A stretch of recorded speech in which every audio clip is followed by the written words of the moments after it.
As well that need to be addressed. Ayanda, it's back to you.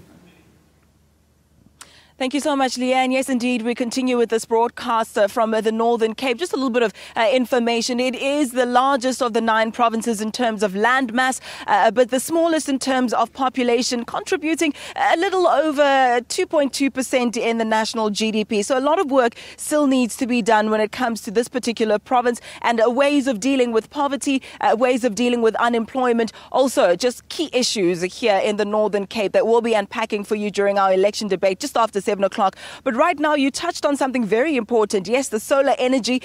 We are just outside the Droogfontein solar power plant. It's expected to, once it's completed, bring power to about 20,000 homes. So renewable energy is what we're looking at. Solar is one, wind is another. But we're putting a special emphasis on solar naturally because we're outside a solar power plant.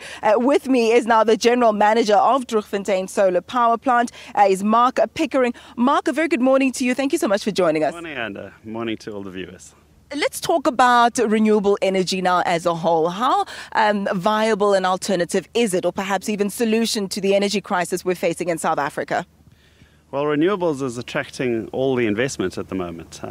There's about 50 projects that are being constructed in South Africa. This is private capital that's coming in. It's a mixture of domestic and international capital.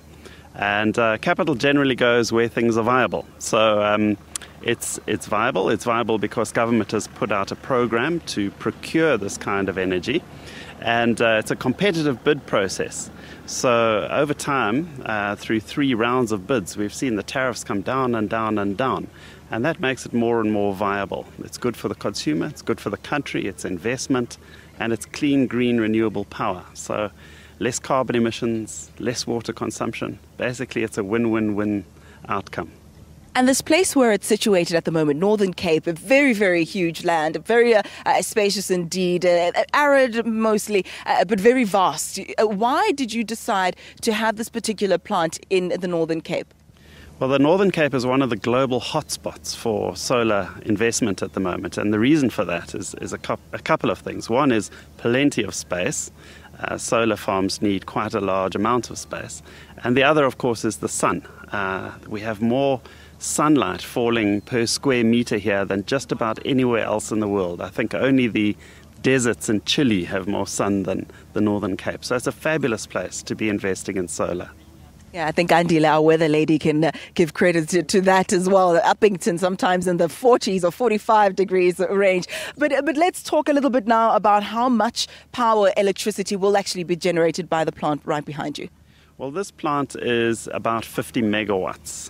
To give you a sense of what that means in terms of the plant, it's about a square kilometre or 100 hectares of solar panels. So there's just a sea of blue behind us. It goes on and on. And the number of panels in the plant is about 170,000 panels. So it took a lot of people to put all this together. We had about 450 people on site at peak, putting the panels up on the frames. And the energy that comes out of this, of course, it only generates energy in the day when the sun is shining. But that energy is the equivalent of the needs of about 20,000 average South African households. Of course, in the system, we need a mixture of these plants. We need solar plants in the day and we need other kinds of plants in the night. But on average, in the course of a year, about 20,000 households.